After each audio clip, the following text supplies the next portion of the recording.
Welcome back to the EngineCraft Garage. Today, we're going to be working on this air compressor.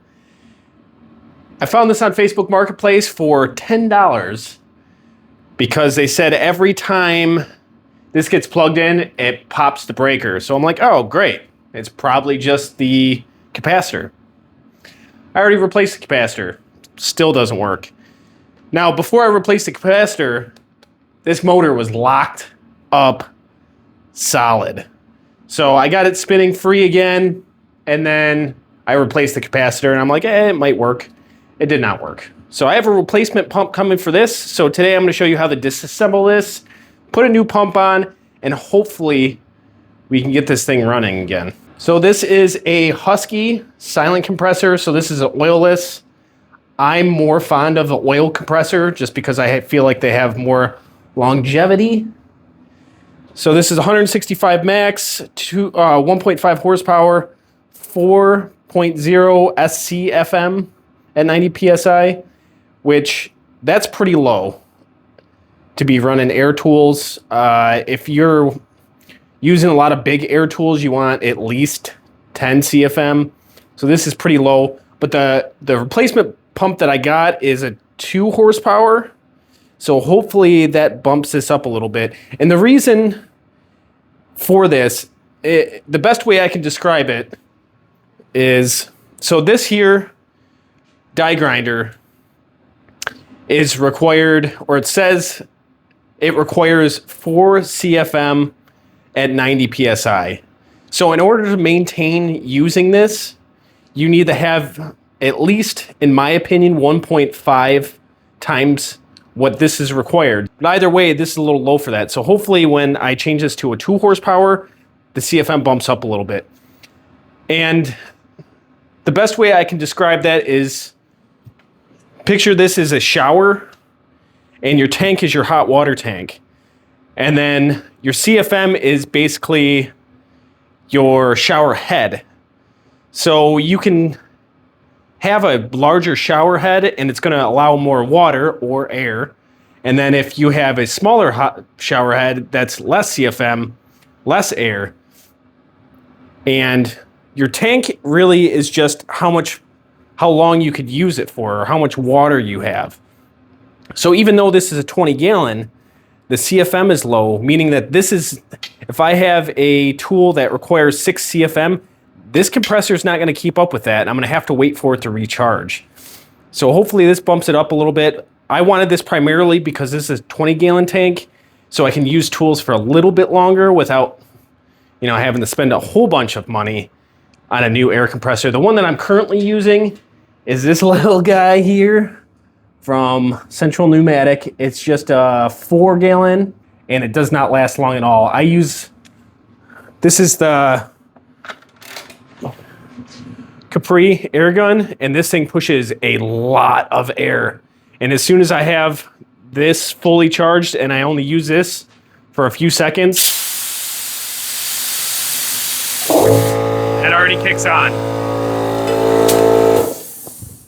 So I'm just looking to get a little more out of my compressor, and hopefully I described the way that CFM and stuff like that works. Everybody is always worried about the max PSI.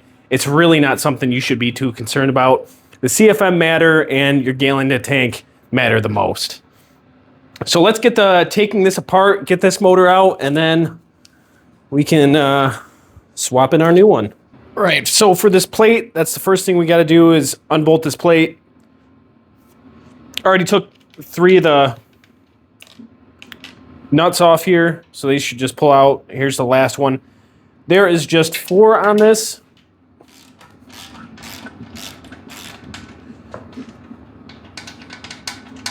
There we go. And then there's 2 on the other side. All right, let's put these bolts somewhere where I won't lose them.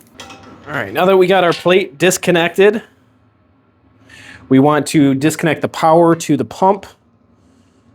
So make sure this is not plugged in at all, because if you come in here and start touching stuff, you're going to get shocked. Let's undo this here. I don't know if these are eyelets or just the U connector. Oh, they're just the U connectors. here. Come on. All right. Then we just got a ground down there, which hopefully I can get to. All right, now that we got all the connections off, pull this out, and then we should be able to slide this plate out. Got to disconnect the braided hose here.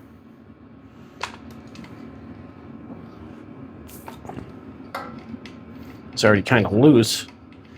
I think somebody tried to fix this before and just couldn't. All right, now we should be ready to pull this out. Let me get all this stuff out of the way. Here's the capacitor cover. Here's the old capacitor. Now, one thing I want to mention about capacitors. Capacitors are very dangerous because they can store energy, and if you touch it, they can really hurt you. And even though this isn't very big, it can cause a lot of harm. So if you need to replace your capacitor or you're swapping one out, make sure that as soon as you have this out, you take a insulated handle screwdriver with a rubber handle or something that's insulated, and you touch both leads together for a few seconds. Like this. This will discharge it, so then it's no longer a hazard. Just a few seconds is all it takes. This should be fully discharged now. All right, now that we got that out of the way,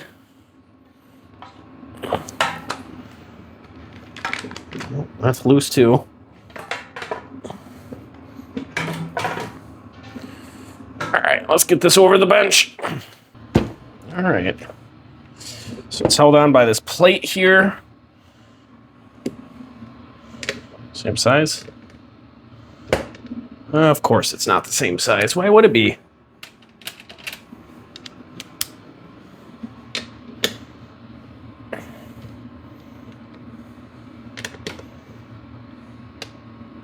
They're all pretty loose.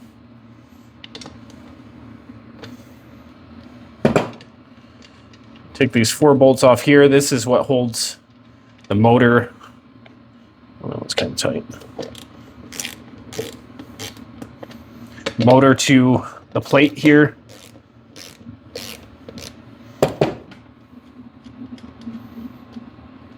Then once we have this off, pull the plate off. Oh, looks like we got a couple of screws still holding on this wiring.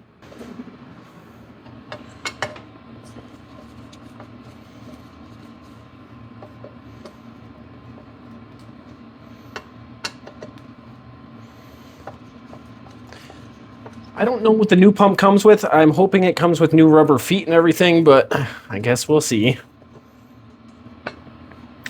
All right, plate's clear. The junk motor's out.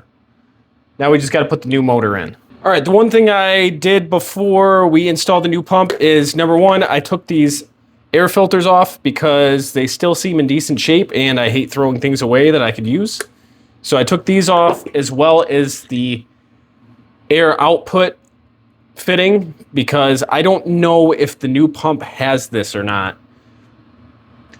When we get that in, I'm gonna have to look, and if it doesn't, then it's a good thing I took this off. So this is a Vivor 2 horsepower pump. This is everything it came with. It came with the pump, all of the electrical connections, new rubber feet. Where'd the last one go? Oh, it's right here. Came with 2 new air filters and the capacitor. So what we got to do is basically get this all assembled. I got to get some connections on the ends of these because they can't just go in bare wire like that. This is the connection to the capacitor, which these just plug right in. So let me crimp some connections on the here, and then I'll start assembling this, and then we'll put it on this plate, and then we'll get it back into the compressor.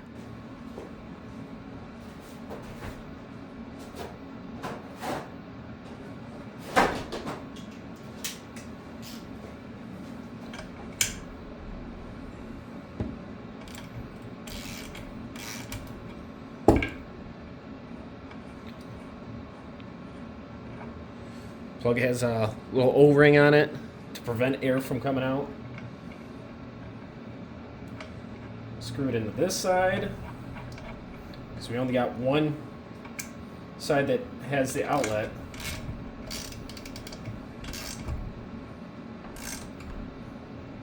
Make sure that's good on tight. Now I showed you that I took off this fitting from the other air compressor, so that's the same fitting we're going to put on here.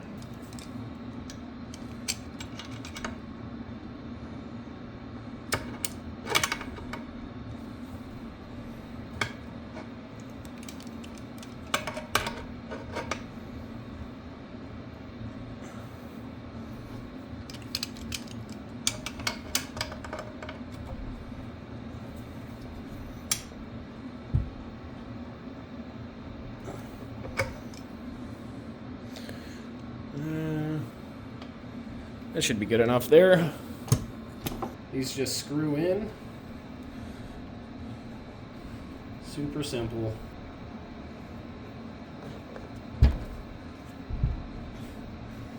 All right, time for the air filters.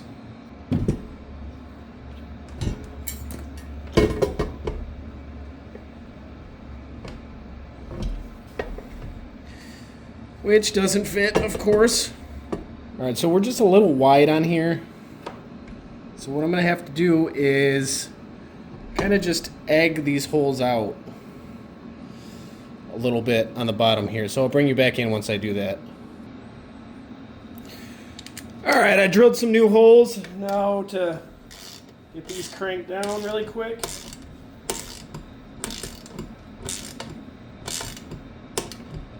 All right, this is all back in. It fits like a glove. I had to take the bottom plate off and the rubber pieces just because this is a bit taller than the old compressor. So it fit. It was just a little bit of a struggle. Well, let's plug it in and try it anyways. Oh.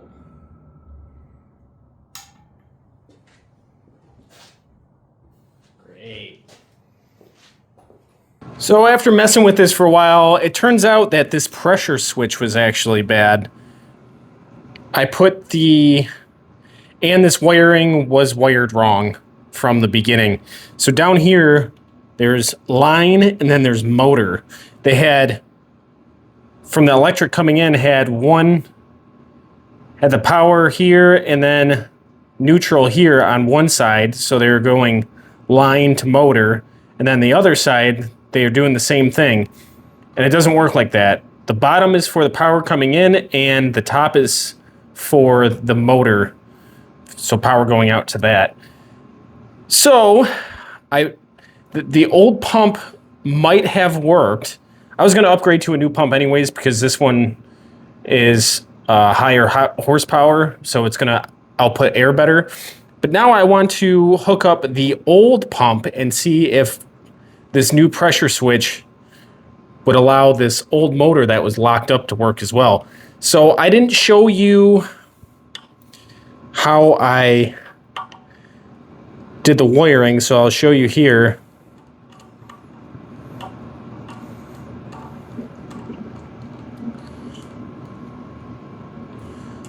Connect this ground. We can leave the old ground in there, it doesn't matter. So let's connect this.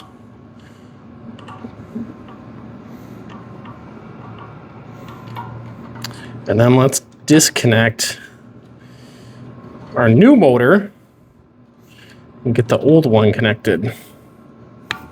Let's see if we can get it to power on.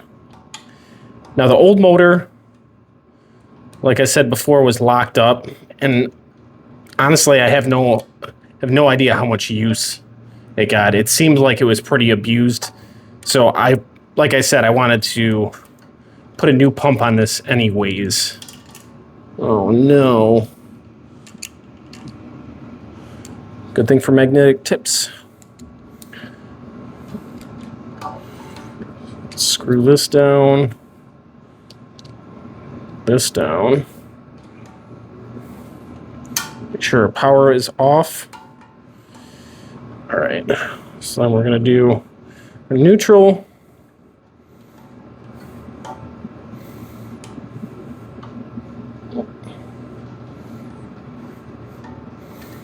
or hot. I honestly don't think it matters which way you hook this up, as long as you have... I don't think it's like polarity dependent. All right, so let's plug this in and see if it runs. Power is live. Let's see if this old pump kicks on. It does.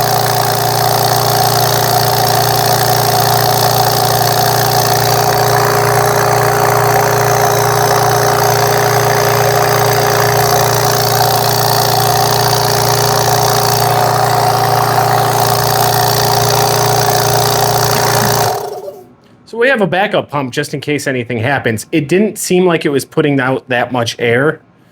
So I definitely think that new pump was a definite upgrade. So let me get this all back together, and then I'll give you a brief overview of it and show you it running and how quiet it is. And then I think we're all done. Everything's back together. Let's see how quiet this one is. Well, I should probably plug it in.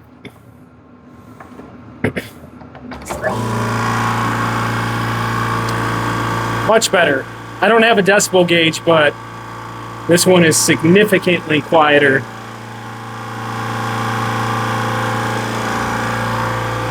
Let's see, we're building pressure here.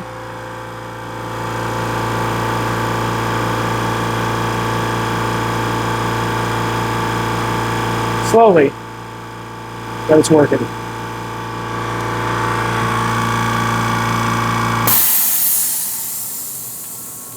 Today we got this air compressor that I only paid $10 for working again, and I think we only paid, I think it was a little over 50 bucks to get it running again. I got the pump on sale, and then I had another discount, so that was cheap. I think overall, if you were to do the same thing, you might spend maybe around 100, 120 bucks. But either way, thanks for stopping by, watching this video. And if you made it this far, don't forget to like, comment, and subscribe, and I'll see you in the next one.